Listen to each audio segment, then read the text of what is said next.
welcome to Bliss River Podcast.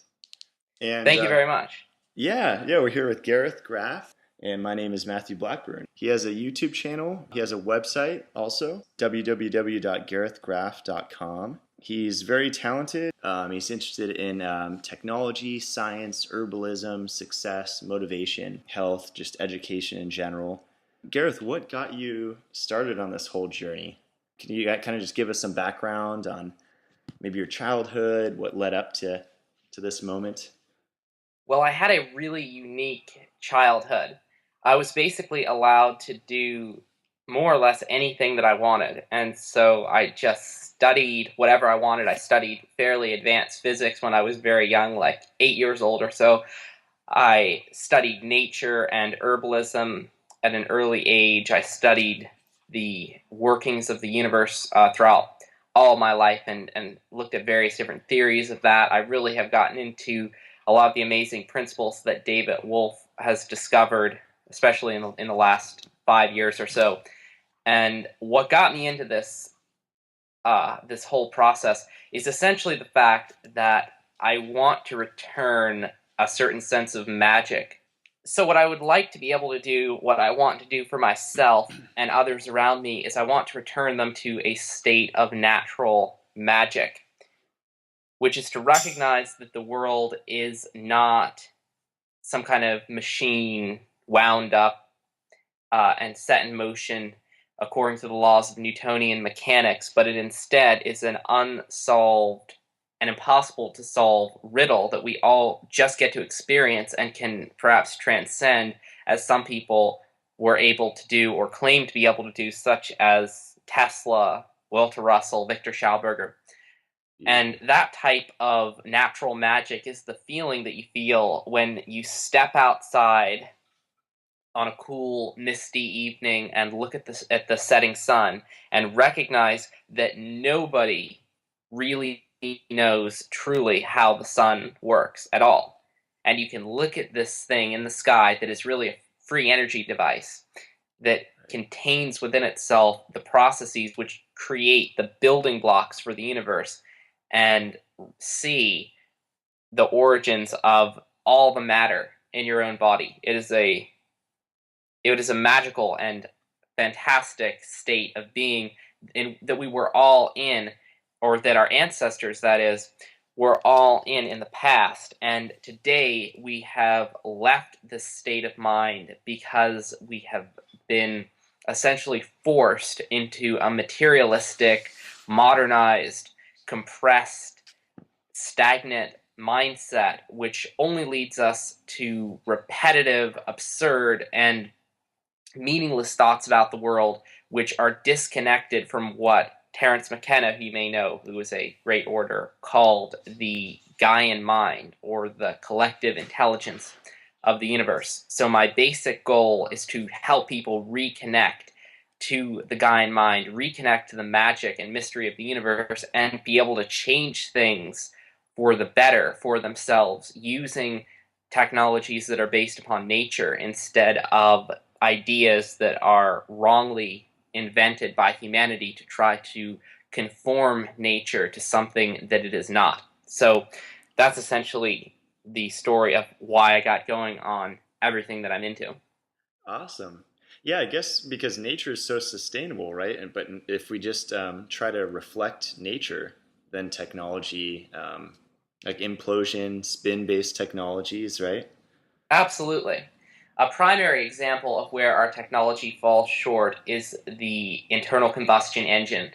The internal combustion engine is like nothing that anybody sees in nature for a productive purpose, and the resistance in it increases in it to the square of the acceleration, which is not anything that you want, obviously, because you don't want more resistance on something that you're trying to use to produce energy, and yet that's exactly what it does. So what we need to do is replace everything like that with biological technology, as Victor Schauberger called it, things that wind up matter into a form that contains a lot of energy instead of things that unwind matter into a form that contains very little energy. So we're basically taking something that's concentrated with our explosion technology and rendering it or transforming it into something that ends up having very little energy in it instead of doing the opposite.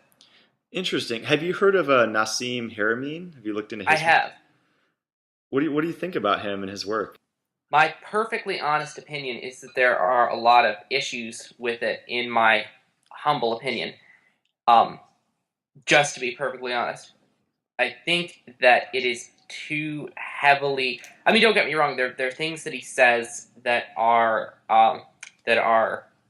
appropriate and logical, but I have problems with some of the things that he says. For example, the Schwarzschild proton idea has numerous problems with it that are insurmountable, in my opinion, because like we have this idea that you know uh, in One second, Garrett. Just for those that don't know who Nassim Haramein is, he's basically a physicist that has come out recently and talked a lot about free energy. He has this great documentary called Black Hole. Hole is in WHOLE. He just has some.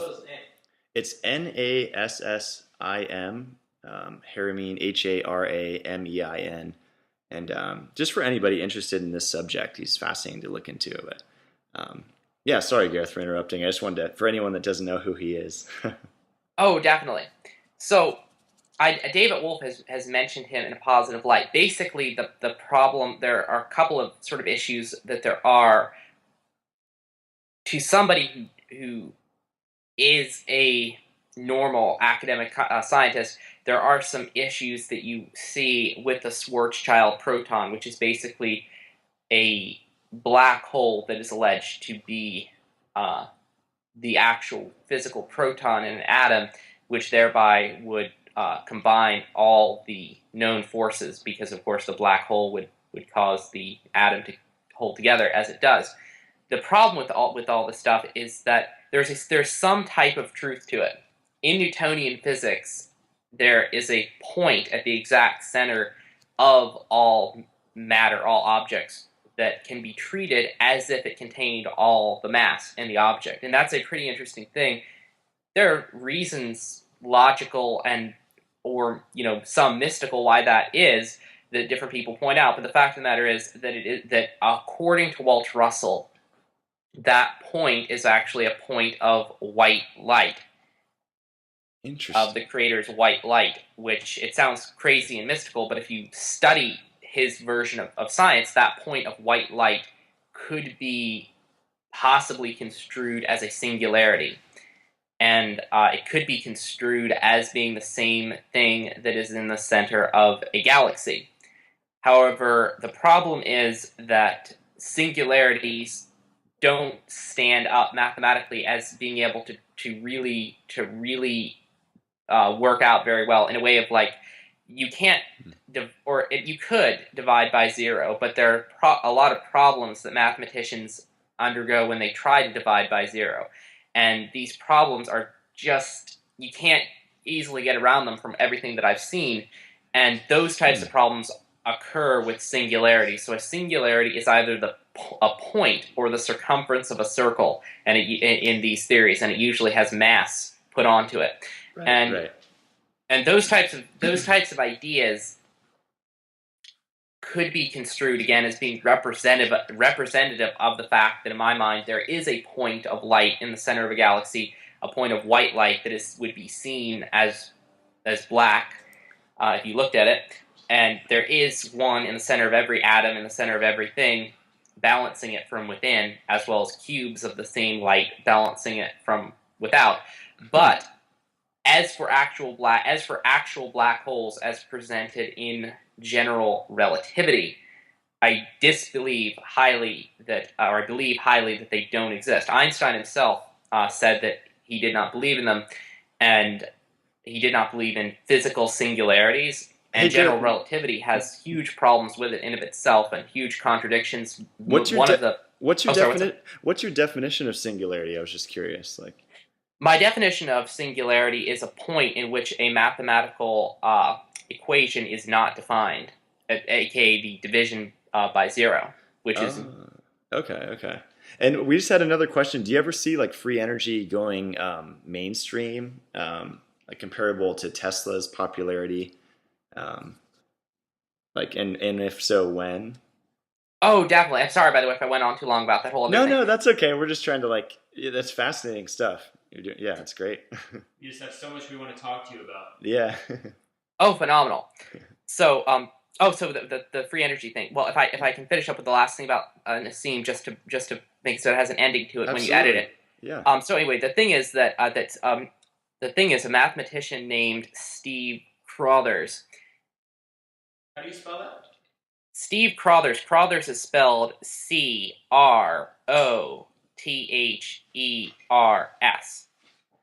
Okay. Stefan is actually it's Stefan Crothers, not Stefan, but Stefan Crothers. So anyway, Stefan Crothers is a mathematician who has proved that basically the black holes can't physically exist. And I recommend anyone checking out his articles, papers, and videos proving that to be the case. So there are just too many problems with relativity and with the idea that singularities are not really with singularities exactly, but a singularity, when it happens, means that the mathematics doesn't really work out. So there's a problem with the mathematics, and if you take away the problem, then the singularity should go away. Interesting. Huh.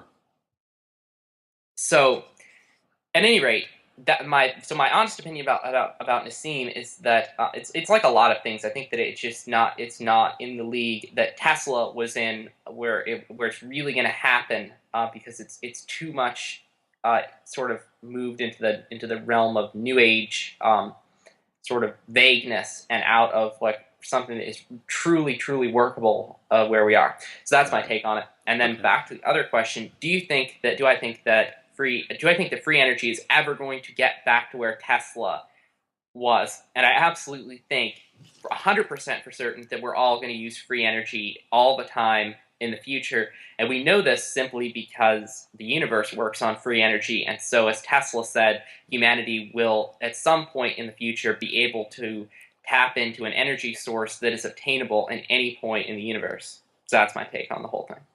Awesome. And how soon do you think that will be? It is a very difficult question. It could have been a long time ago. When Tesla, Schauberg, or Russell discovered these things, it could have been, in the more recent past. It could have been even today.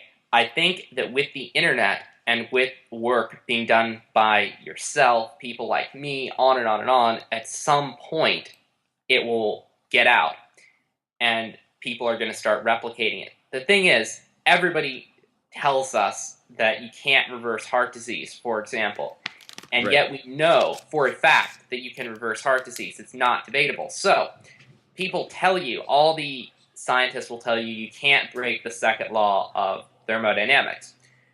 But in reality, the truth of the matter is that there is no second law of thermodynamics, so there's nothing to break, and many objects concentrate heat from the outside in and thereby produce free energy, and that's been proven time and time again with laboratory experiments. So at a certain point, this idea that you can't have free energy will collapse, because people have demonstrated it so many times that it will not be deniable. And this is like a physical fact, that you can get glass beads to heat up in a laboratory spontaneously based upon some principles in quantum mechanics, which that totally violates the second law. There is no second law if they heat up even for a microsecond. Wow. There's no second law whatsoever. Wow. Hey, Gareth, this is Will here. I have an interesting question that might spark your interest. It's just interesting hearing your backstory about how you were raised so liberally and just allowed to do whatever you wanted. Yeah. But a lot of people, aren't really raised like that.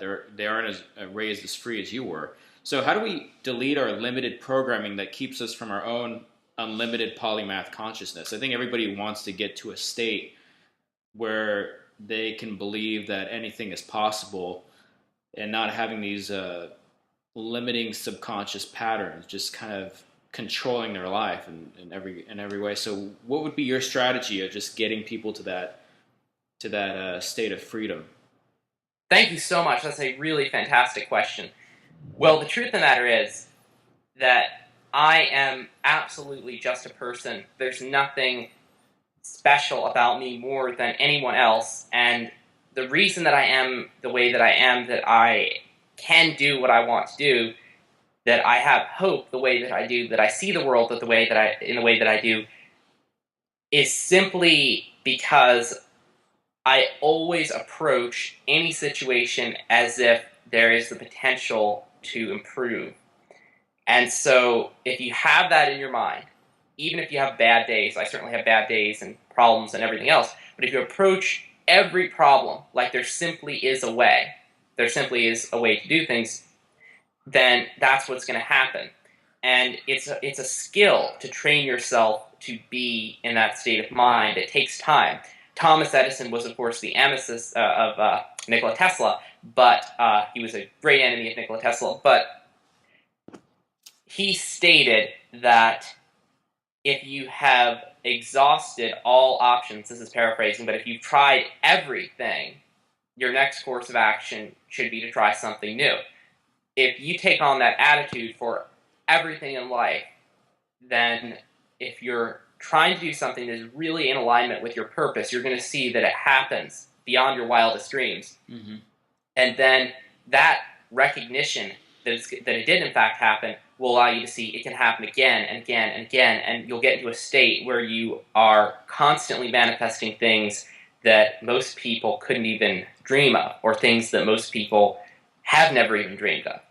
And so it is as much something to be gained like a skill, or gained like the ability to, say, do a handstand.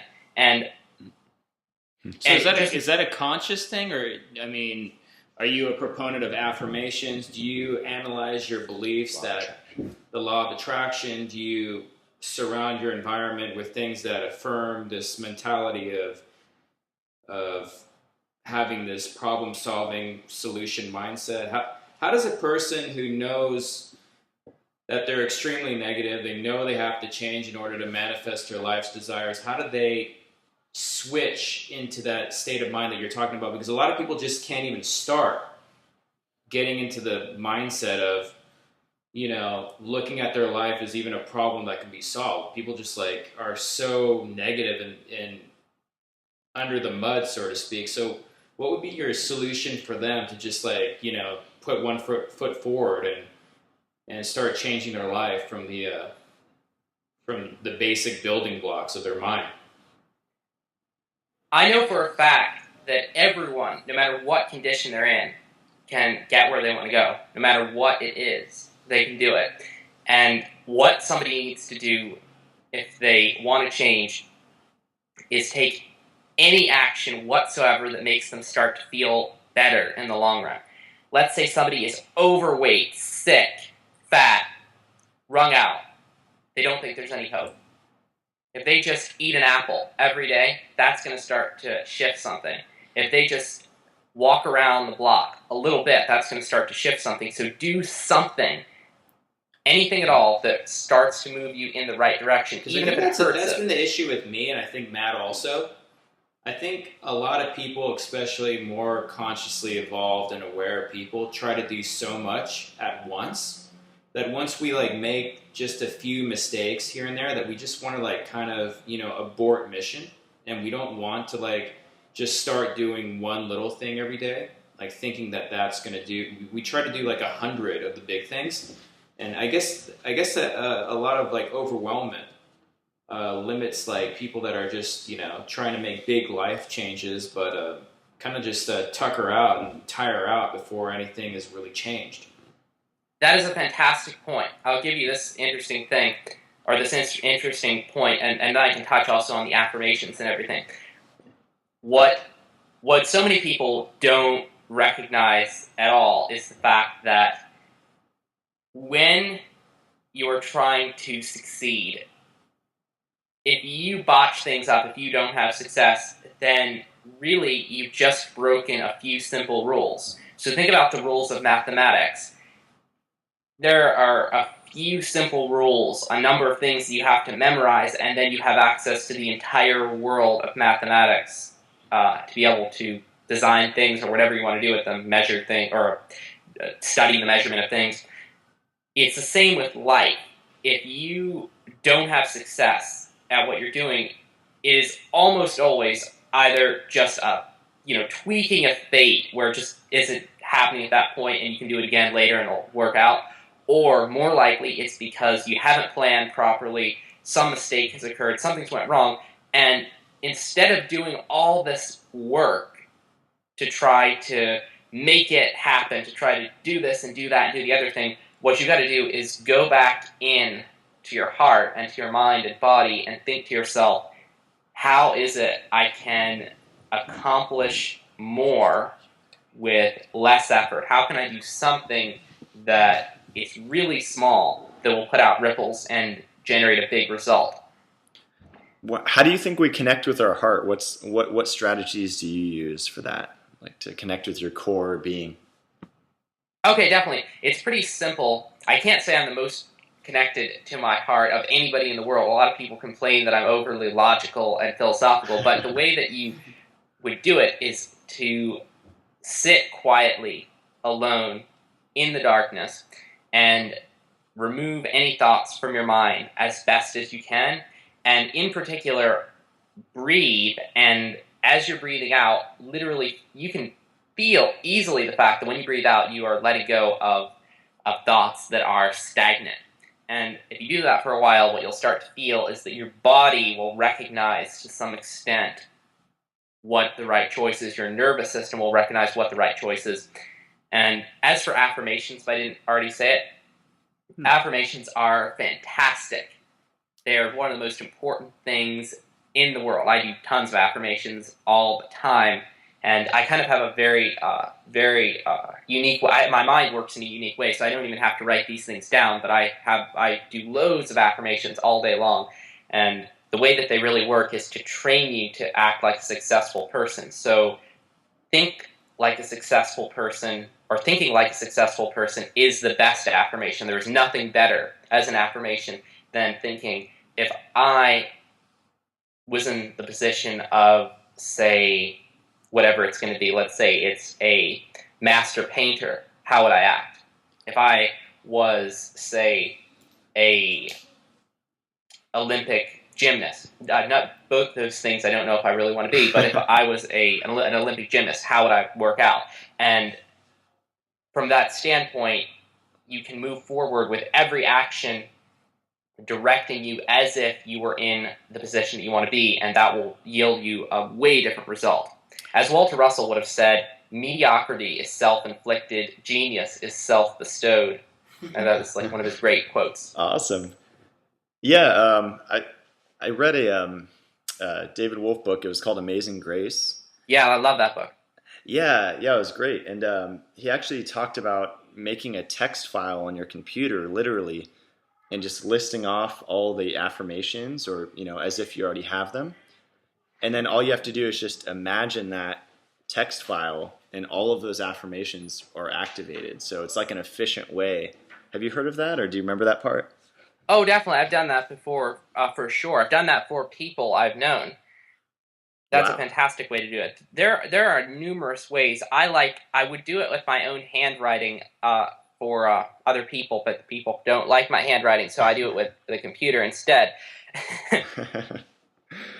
Wow. Yeah, and then what do you think about, as I've experienced this personally, as I get more conscious and more connected and I start learning the equations of life, if you will, and start learning how it works a little bit, I'm kind of tapped into that divine flow. I find that I manifest things quicker. So as a result of that, I need to be more conscious about what I'm holding in mind. And still, I'm sure you have this too. I'll have these negative kind of limiting beliefs. For me, it's usually related to money. But I noticed I have to focus more on affirmations. That has to be, we have to like program ourselves constantly. Because we're surrounded. I don't know about you, but I'm in the Matrix here in San Diego, in the city. So constantly surrounded by craziness and negativity and just really limiting beliefs. So what do you think about that? Like, if as far as manifesting things quicker, we have to be more conscious of affirmations. Oh, definitely. I absolutely agree.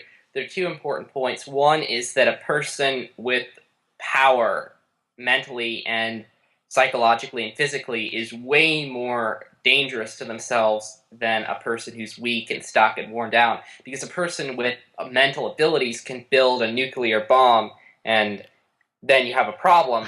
They can also provide water to 100,000 people who don't have water. So if you are in a state where you can manifest something, then definitely you don't want to be manifesting terrible things, or you're going to be really setting yourself up for huge issues. And I have seen time and time again that you do just have to stay positive almost all of the time, as best as you possibly can. But an interesting point that is kind of warranted to bring up in relation to this stuff is that when you are trying to manifest something, it is so much better to feel the feeling of whatever it is that you want than it is to just say it, because words that you say are just words unless you feel them. So what you really want to do is be able to experience mentally the sensations of what you will be achieving. Experience, like, let's say you want to get $100,000. See the $100,000 in your bank account. Picture the computer screen. If you're like me and you're looking at it over the computer, picture the computer screen, looking at it, seeing it there. Picture the business transaction which you will manifest it through. Picture seeing the clients that you're going to work with to get it, or whatever you might be doing. All those things. Does that relate to tonic herbs? I mean, when I take, for example, I know you're one of the biggest proponents of tonic herbs around. Now, when I take an herb like reishi or hoshu wu, I immediately feel empowered enough to where I don't even need that money. I don't even need that manifestation. Now, is that the secret behind what the Taoists were basically speaking of like heaven on earth? Because when you're taking reishi and feeling immortal, when you're feeling completely free and beyond this world, that's basically the hootlessness or the non-attachment that we need to be able to really attract all of our heart's desire. What's been your personal history with that? Oh, absolutely. Even during terrible times, reishi mushroom in particular will make it so that you can see the higher realms, essentially. People have called reishi god herb or spirit herb, or basically the mushroom of immortality. And this is on a sort of psychological level where, I mean, we don't know of anybody who's literally lived indefinitely in the physical world, but what it really means is that you can perceive your eternal self and therefore recognize your immortality. And absolutely, I mean, that's why, Lao Tzu probably was using reishi mushroom. In fact, Chinese philosophy is kind of the basis of, or it's not really the basis of libertarianism, but some libertarian concepts have their basis in Chinese philosophy, because essentially the idea of leaving people alone and leaving everything alone, because everything works out on its own if you don't basically mess everything up, as governments tend to do in almost every case that we see. That's kind of a tangent, but absolutely, tonic herbs can get you into that state. I've often said they're like a continuous psychedelic state that is integratable into reality. As we know, we cannot integrate a huge amount of mescaline into our daily life on a daily basis, at least from what I've found. Yeah, that's a great segue. So what I was definitely thinking of asking you, what is your thoughts on mind altering substances such as entheogens or psychedelics? Do you think that there would be a huge benefit for society if they were more, or do you think they're working their magic already, kind of changing things, or what are your whole thoughts on all of those? And I really do. I think a lot of people have gotten into cannabis lately in the world, and that's a pretty safe thing for people to start out with. There are a lot of different psychedelics out there, some that agree with different people more than others. Definitely, you can have a bad experience with anything, and if you're using a substance that is biologically safe, say LSD or magic mushrooms, then my honest opinion is that you cannot truly do lasting damage to your brain, but people can have extremely bad experiences sometimes that require them to do a lot of work mentally and emotionally to recover from, because these things bring up the states of mind that we hide, and we just have to be able to purify ourselves so that we can experience these things in a joyful manner and get to the higher planes of consciousness. But what do I think about this? But what do I think about these substances? What I think is that they are absolutely essential. Governments have banned them purely for the reason of controlling our consciousness and keeping us in a state of total idiocy and blindness to reality. I mean, nobody. One of the experiences that I most experienced on mind-altering drugs is you suddenly think, like, you get a nervous system kind of like jolt, and you think, like, I'm alive. That your consciousness, my consciousness is continuous. I continuously experience reality. That breaks all the rules of physics for physical matter. That can actually happen if you think about it on a philosophical level, and you just think about that, and it can even be a scary sensation to think that it's really here, and I can see every detail, every drop of water on this apple, everything. I can see every ray of light coming from the sun.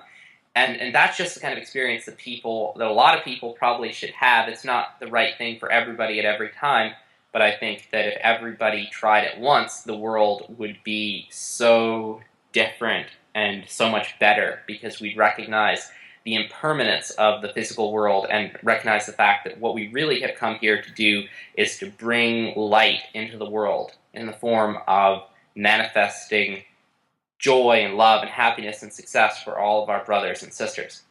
So that would be my opinion of them. That was really well said, Gareth. Have you heard of Graham Hancock, and have you seen his TED Talk, The War on Consciousness? I absolutely have, and we know exactly. They took it down, of course, the idiots at TED who want to promote the dead world ideology, which is totally non-scientific and nonsense. And they have to actually take things down because they cannot handle arguments for reality. Yeah, they also took down, what was the science Rupert delusion, Sheldrake. was it? Or yeah, Rupert Sheldrake, yeah.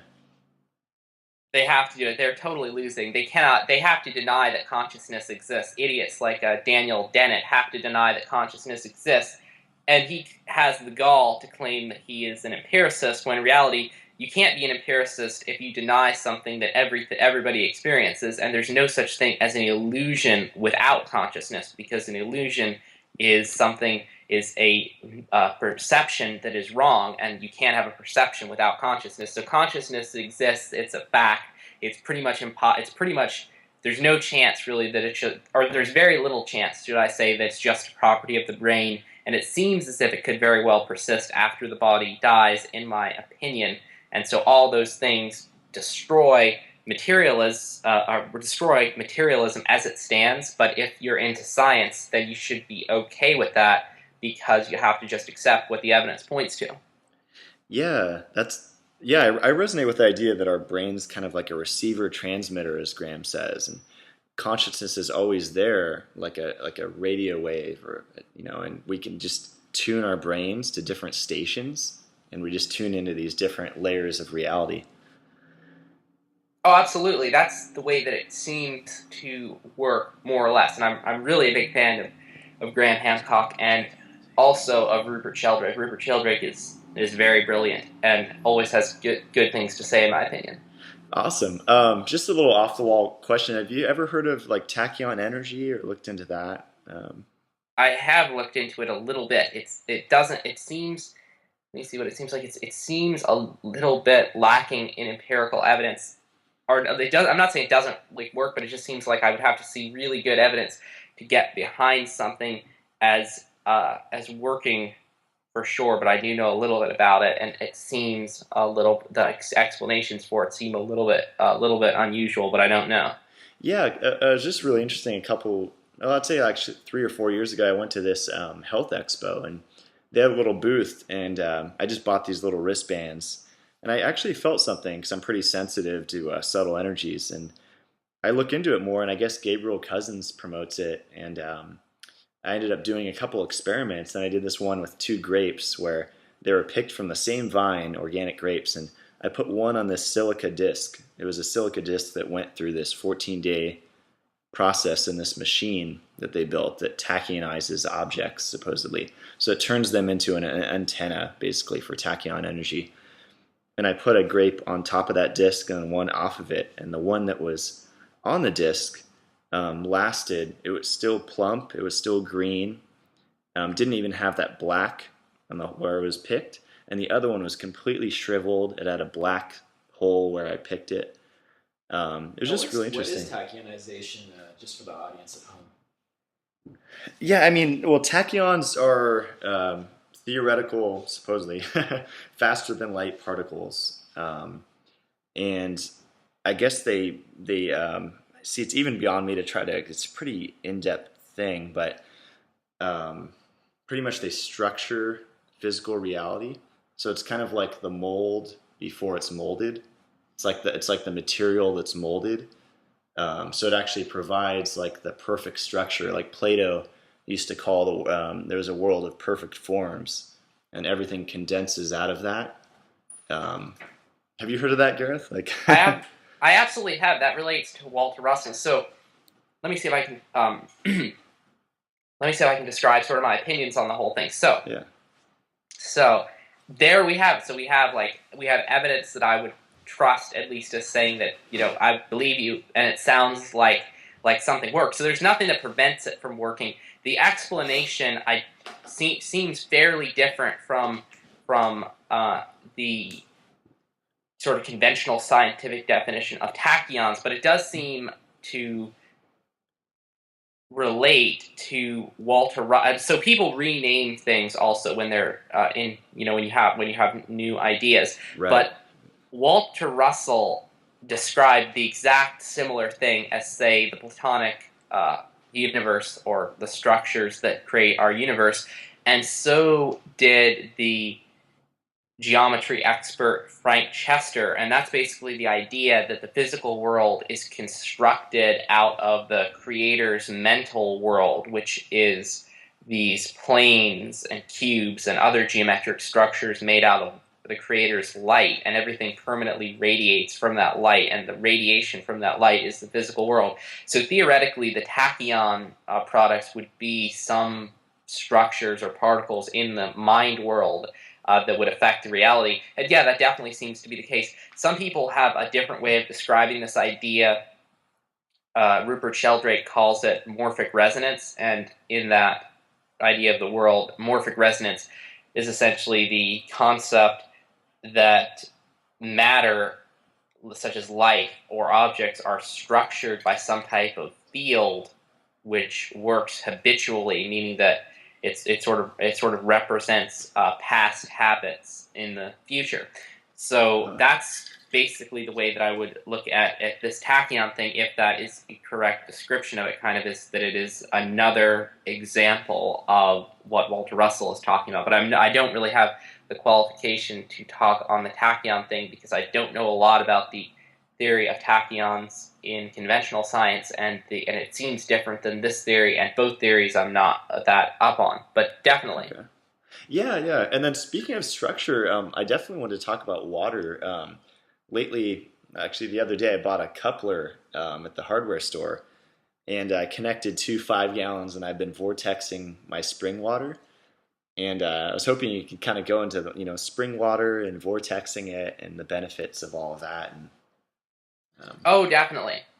Well, vortexing water definitely seems to do something positive. Actually does a variety of interesting things, and people are like, they don't believe it. They say that it's all nonsense. But in reality, think about the fact that you can get a flashlight from the store that you crank in order to charge it. So a physical motion can generate electricity and electrical changes in an object. And it's the same with water. There are basically different versions of electricity and magnetism that we don't know about.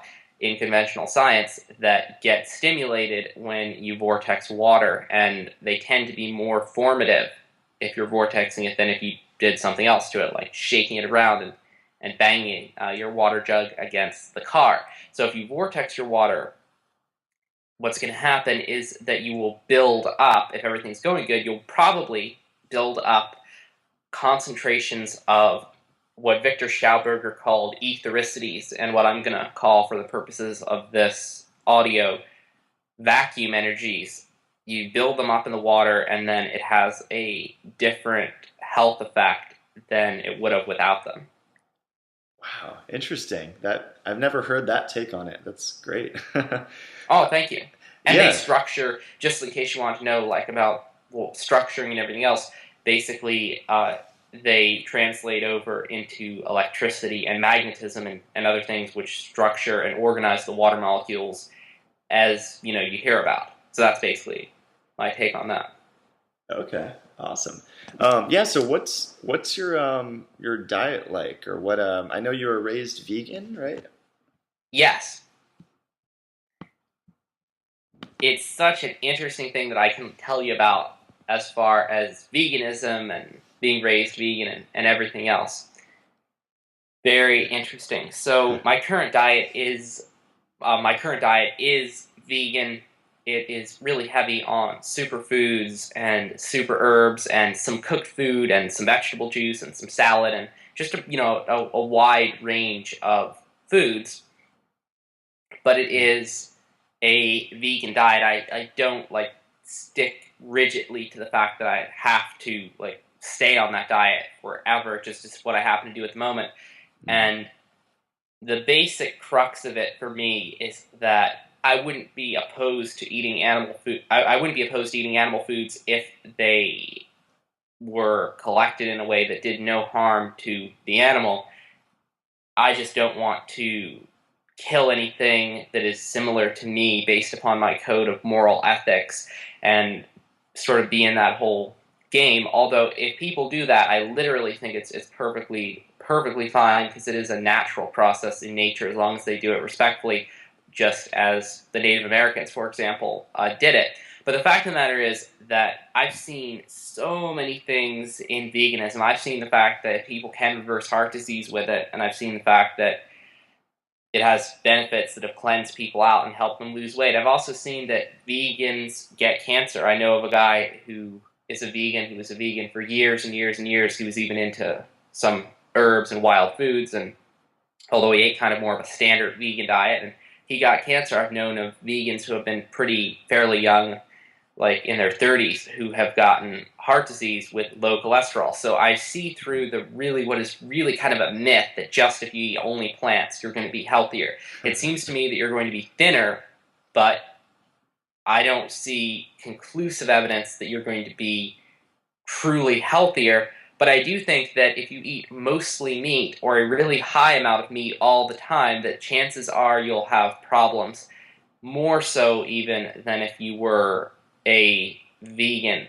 Like if you're on a diet of all animal products and no vegetables, there are going to be problems that arise in my experience. But the vegan diet itself is something which can be made to work more than you'd actually think, and it's pretty great because you get to evade harming life, but definitely doesn't work for everybody, in my opinion. Or as it currently stands, it would have to be tweaked heavily to work for some people. And if you don't have the super herbs, if you don't have a lot of vegetables, if you don't have positive thinking and exercise, then it really doesn't do what it is claimed to do by some people. Yeah, that's interesting. Have you heard of the doshas and different body types? Do you subscribe to that? I absolutely do. That's basically a philosophy of metabolisms. Vata, Kapha, and Pitta. In fact, my own metabolism is Pitta. And essentially what is happening with that system of categorizing people and what they would benefit from eating is we have some people who are kind of stuck metabolically and they need lots of light, hydrating foods to clean them out and to make it so they have plenty of energy. Some people are aggravated and overheated, and they need cooling, relaxing, settling foods to get them just relaxed and toned back and comfortable. And some people who are very thin and run down and tired out and airy need a lot of fatty, dense, salty types of foods. And those types of people tend, unfortunately, not to succeed on really radical raw food fruitarian diets. And unfortunately, those are the kind of people who tend to go for raw food fruitarian diets and go right over the edge from time to time. Not always, but occasionally, as we see on the internet. Yeah, it's funny you said that, because I think that's me. I haven't really figured out what type I am yet. I'm just kind of learning about that. But yeah, I was fruitarian for a while, and I think I almost cleansed my health away. Yeah. And now I'm more of on a building program with a lot of humanely raised, sustainable, grass-fed meats and fertile eggs and dense foods, and I feel so much more grounded and more mentally aware. Just like my brain fog went away when I was fruitarian. I must have had a really big, just like a block in my mind. Oh, definitely. I mean, we can't get around the truth of the fact that, sort of regardless of the fact that evolution can't exactly explain where we got technology and the human race as it stands today, that as a process, it does certainly work, as in that it adapts animals to their environments and can change one animal type into another. And that happened with humans, and there was no point that I have discovered from empirical research at which humans were vegan, and so that adaptation would have never taken place, and that is why it can be difficult to eat a vegan diet, because there's no adaptation for it that is known. That's a really cool explanation. Yeah. Yeah, so it seems like diet is just one small piece of the puzzle too. I mean, I liked what Daniel Vitalis said, that with a fish tank, what's more important, the water or the fish flakes? I always loved that analogy. Oh, yes. Because they're mostly water, right? So people put more emphasis on. I have a lot of raw foodist friends, and they're very strict about their diet, but they just drink whatever water, filtered. But spring water is like the prime, right? Oh, it is. It's the best by far. Spring water is so amazing. What it can do for your health. I mean, it has the biomagnetic properties that come all the way out of the very bowels of the earth, all the way up to high elevations with levitational forces, and then you drink that and produce those effects electrically and biomagnetically and bioelectrically in your body, which instigate really powerful changes. It's sort of like grounding your body from the inside out. It's just amazing, and it's ridiculous to hear people, and I hope you can edit this out if you like, but it's ridiculous to hear people like Durian Rider say that chlorinated water is a good idea. Or even chlorine, actually, I have to admit, isn't the worst thing in the world, but to say that tap water, should I say, is okay, or it's an appropriate thing to, or that's perfectly fine, is really just, I mean, I have to be honest, like, there's terrible stuff in tap water. The plumbing systems that it goes through are just really not what you want them to be. Not the best ever. Worst day ever. The worst day ever. Yeah, I mean, and there's pharmaceuticals, right? And it's like subclinical doses in tap water.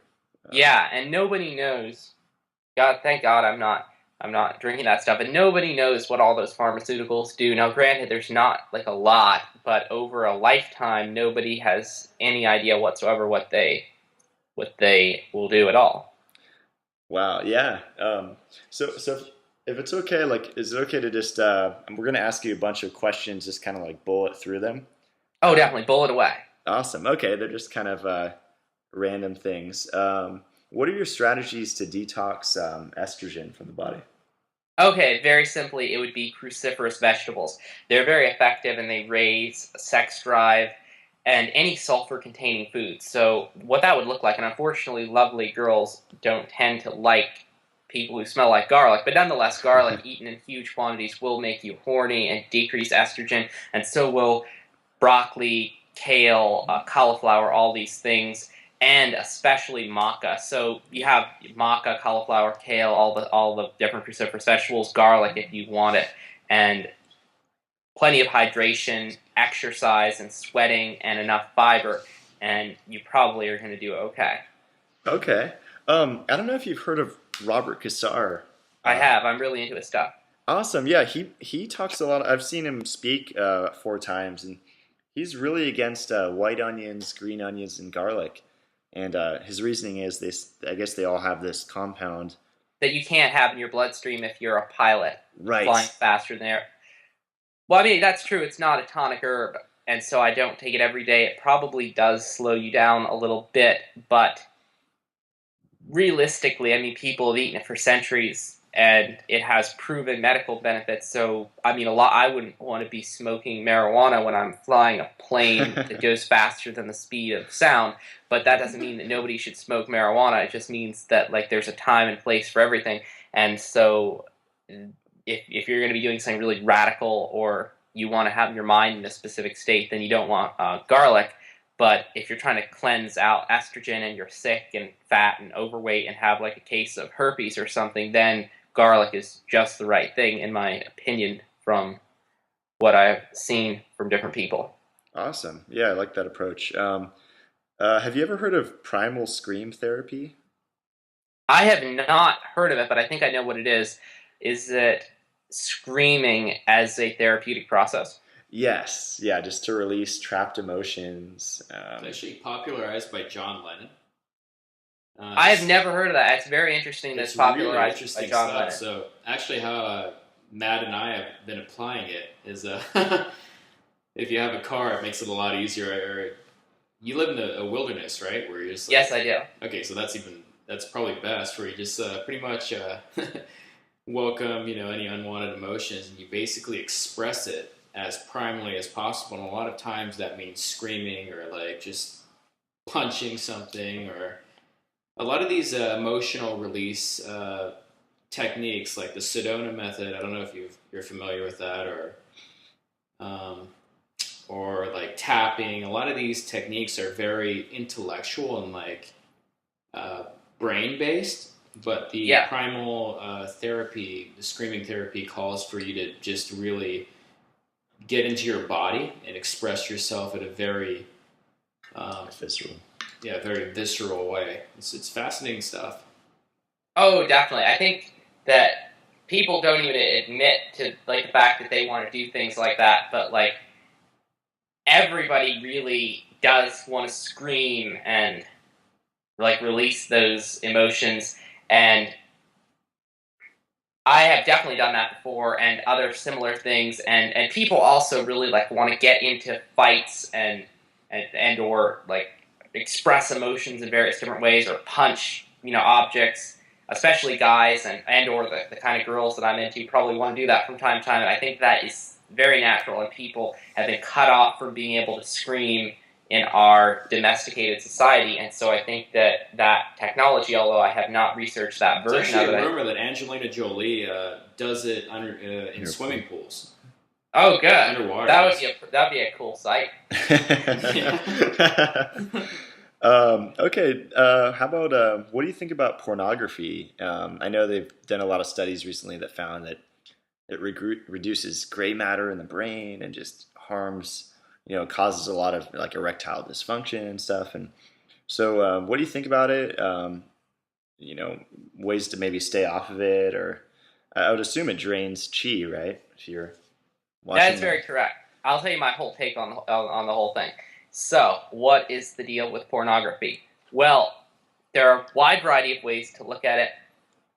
I think that I would be somewhat suspicious. I'd be a little bit surprised if it directly decreased gray matter in the brain, although I'm not sure, but I would think that other factors might be related to that as well. But I don't think, as it stands in our modern world, that it tends to be a super positive force. And the reason for that is that it is abused and it is not done artistically. So, our music in the Western world tends to be pretty bad these days, in my opinion, or at least not very positive and uplifting. and our art tends to, in a lot of cases, be negative, and our news is, God damn it, I gotta talk to you guys and do a quick little thing about the news at some point, but it's terrible. It's like one of the worst things ever, and our food is bad, everything's bad, it's all terrible. So when it comes to pornography, it is, for the most part, really a negative thing, and if you know NLP, you can like look at that girl, and she's obviously not like experiencing very much pleasure at all, and so that's not a positive thing to keep playing over in your mind. It's usually not very realistic to reality, and it's usually not very artful. So the problem isn't the idea of pornography itself, just like the idea of a movie is perfectly fine, but the problem is you don't want to watch a movie like all day long, every day for the rest of time, and you don't want to watch a porn forever, and you don't want to watch something that is like just lowering to your IQ quite possibly, and sort of degenerating to your brain. So what is the actual best solution? The best solution is just to find a hot girlfriend or boyfriend or both, and then you have solved the problem. And so that is my advice to anybody who wants to stay away from porn, is that if you find somebody hot, then that is your answer. But you know what? A big issue that a lot of guys have, even like the most attractive ones, is they get into a situation where they're on a date and they get to the point of fornication, if I can say that. Oh, definitely. I mean, if you're at your interview, I was like going to swear on it more than like I even did, but I don't know how much swearing you want in it. You're going to have to really pay the editor a lot of hours. But yeah, a lot of guys on forums and whatnot complain about, avoiding sex altogether because they just can't perform because of what porn did to them. And that they're not as stimulated as they are with porn, with like the real thing, and they're just like completely, withdrawing from society. And these are like, good-looking guys that women want, and it's just like it's a crazy thing that's going on in our civilization.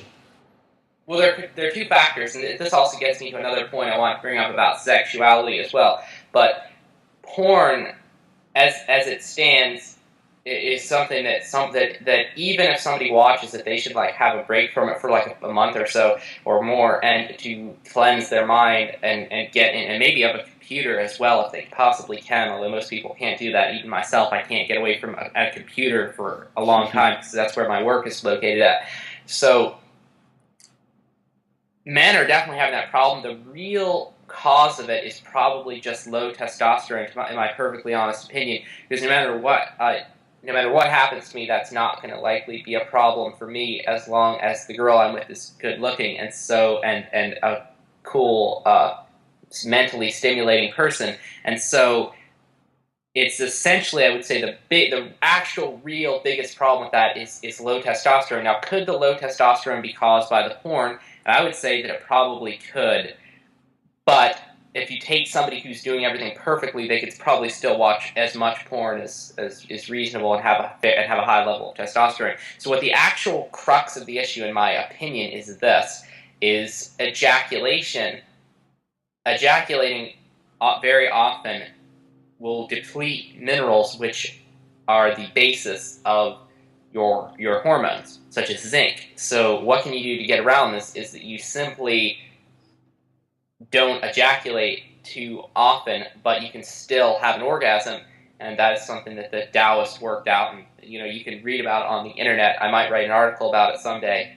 If I hope I don't ruin people with the article, but I might do it someday, and it's not that hard to do. I actually discovered it myself without reading anything even, and maybe other people have discovered it too, but it's basically is essentially the answer to all problems with that. You can satisfy like anybody, because you can last for forever, because you never actually have an orgasm, or you do have an orgasm, you never actually ejaculate, and ejaculation causes the release of a substance which decreases blood flow to the genitals, so you never ejaculate, you're hard for forever, and so it's like everything is fantastic. It's something the Taoists talked about at length, and that is the answer to a lot of problems that I would say. And as for pornography, I would again, the solution is kind of to find a hot person in your life And then if you still want to watch pornography, then just try to watch the best that you can and have it be like artful and magnificent and like great and done like a, like something that's classy instead of something that's really like totally fake. And usually actually that would be kinkier pornography, because if something's extremely kinky, then people are probably doing it to some extent because they're actually into it and not because of money. So that's as much as I kind of know about the subject, as you were saying. Interesting. Yeah, I read an article by, I think it was Drunvalo Melchizedek a couple of years ago, and he was saying, I guess the shape of the ankh was kind of based after routing that energy of an orgasm up the body and kind of around in that shape. Have you heard of that? Or I have heard of Drunvalo Melchizedek, and Thoth, I believe, is what it is. And definitely, I don't know, to be honest, a lot about ankhs, but yeah, it's that seems to be correct as far as the last time I looked at all that stuff. And Drunvalo Melchizedek is a very unique name, I have to say. Yeah, he's fascinating to listen to. We listen to a lot of interesting people like Bashar too. He's has a lot of fascinating stuff to say. Next thing, polar plunging. I take, I would say, at least 8 out of 10 showers I try to end cold. Right on. Are you into that, or? I'm literally so into that it's not even funny. Every winter I break open the ice on the pond where I live, and I swim in the ice cold water, sometimes for a very long time, and it's so good. It's unbelievable. Cold is life and heat is death, as Schauberger said, because cold concentrates things. And we look at the body, it's better to have it at a sort of a temperatureless state, meaning at the appropriate temperature, than to have it hyper heated up. If it's heated up, that's inflammation. If you sell on the computer, your face gets hot. That's not what you want. So I think it's fantastic. I think you do want your hands to be warm, though, obviously, according to Chinese medicine. But I think it's fantastic because what it does is that it gives you the right kind of warmth in your body. It takes out the pressural acidic electricity that occurs when you have kind of an oversaturation of positively charged particles in the body, and it increases circulation. It tones up your nervous system, because we're not used to enough sort of pain, I guess you could call it, in this society. We've gotten lazy and weak and worn out, and we are not used to just jolting ourselves, and so we kind of get we can't really feel anything. We're kind of just like in this daze, and you just jolt the body. It's like, whoa, where am I? It's like, there, you're back on the planet. And it's like, that's what you want. There's so many good things that it has about it. It tightens your pores. That's another one. If you do it in real spring water or real pond water from obviously a spring-fed pond or something cool, what happens is, and this is something I'm really excited about discussing for a moment, is that you get the same amazing grounding properties. You do get grounding even from tap water, because it all is actually attached to the earth in some way. But when you are grounded to the earth in water that is literally more powerful than any anything even lying on the earth, because you're totally electrically connected, and it has to actually be in real water or water with contaminants, because water that is purified water does not conduct any electricity whatsoever. It's actually a pretty good insulator, so that's something to think about. And another factor about water and people in general is that there are some who hypothesize that the human race, for some period of time, evolved in the ocean, or not like underwater, but I mean that they evolved next to the sea. The sea, technically, actually, is what it would be. They evolved partially next to the sea, swimming a lot, and that's why the hairless body, more webbing in the fingers than other apes, and on and on and on. And the evidence for that isn't compelling, but there is evidence for it, and so the idea of being in the water is especially important, I think, to us humans. I think it's really, when you swim in cold water in nature, it's like entering the womb of Mother Earth to be recharged by her energy. So that's basically my take on the subject of cold water. Wow, that was really cool. Yeah, I mean, you think about all these civilizations that sprouted up on rivers and on the ocean, and then you look at some place like maybe the Midwest and look at the difference between maybe Californians living on the coast, and then look at people. There's a huge difference of people who can actually have access to water, especially something as electrical and magnetic as the ocean. Oh yeah, that's why the ocean has salt in it. Really, is because that's what the water in the ocean actually wants, so that it can gain all the properties that it needs to have.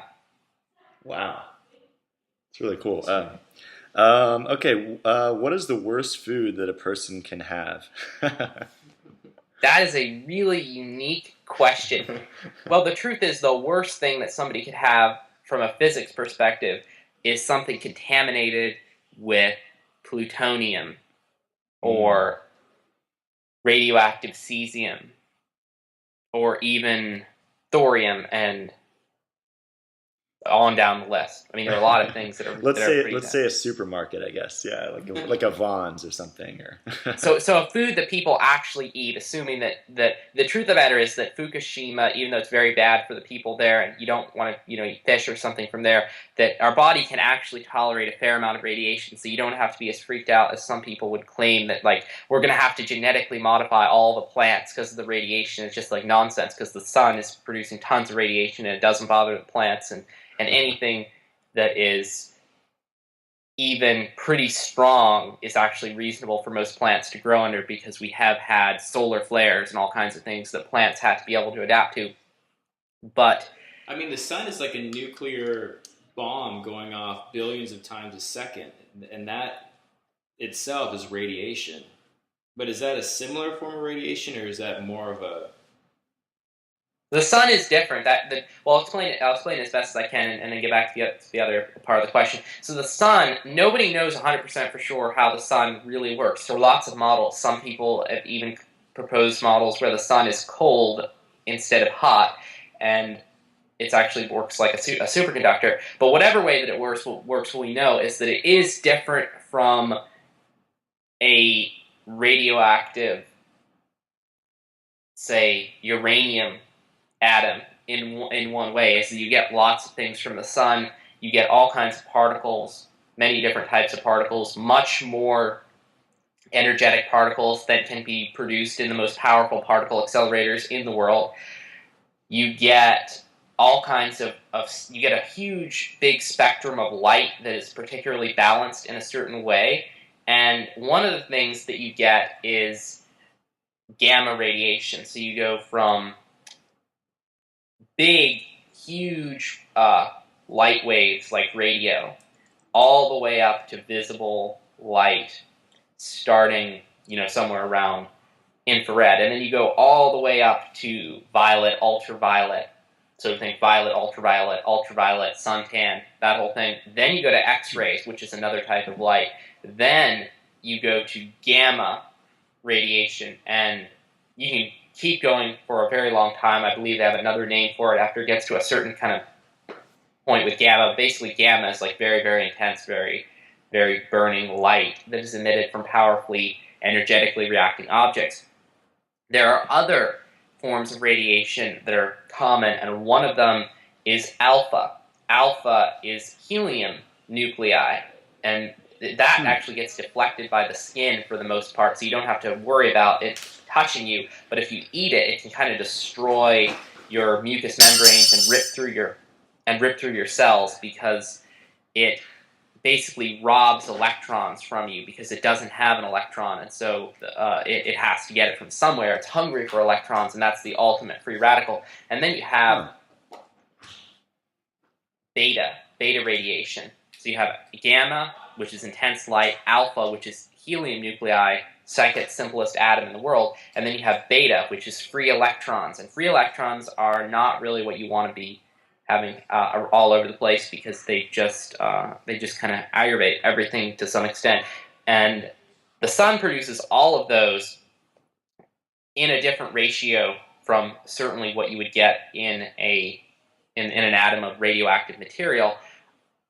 And so you don't want radiation, you don't want nuclear power plants, but the other side of things is that we're going to be okay at least if nothing blows up, we're not going to be, destroyed forever until the end of time with the radioactive waste, but we just have to be careful.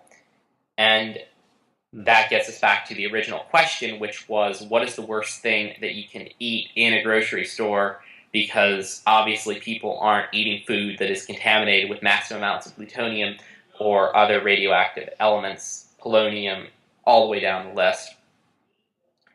Right. Unobtinium, the last element on the normal periodic table. That's kind of an interesting one, or one of the last ones. I think it is the last one they discovered so far.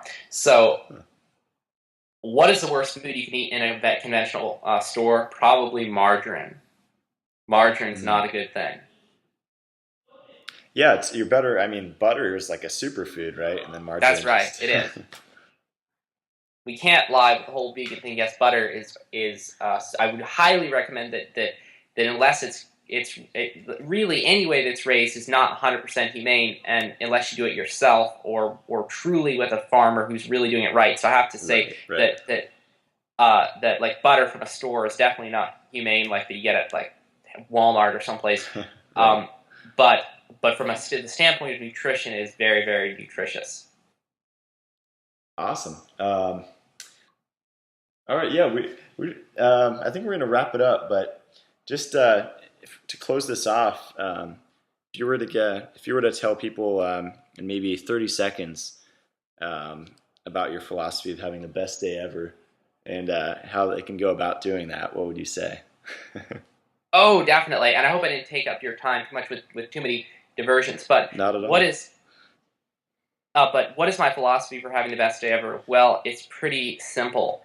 Just choose everything that you do to bring you closer to that light which you want to manifest in the world.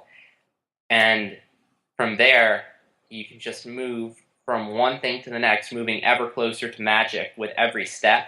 And before you know it, you will be having so much fun that you'll have forgotten that you were ever sick. You'll have forgotten that you were ever tired. You will have forgotten that you were ever bored. You'll have forgotten that there ever was such a thing as the nightly news.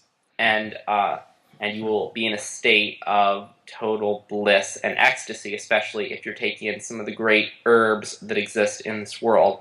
And so that is how to have the best day ever. Have the best day ever with great, intelligent people. Have the best day ever with hot girls. Have the best day ever with the amazing discoveries that are made in the world of nutrition and science and technology and success. And have the best day ever, most of all, with the beautiful nature that surrounds us all in this universe, and have the best day ever with and through every atom of your body, which of course we're all created in the fiery stars of space. So that's what my take on the whole thing.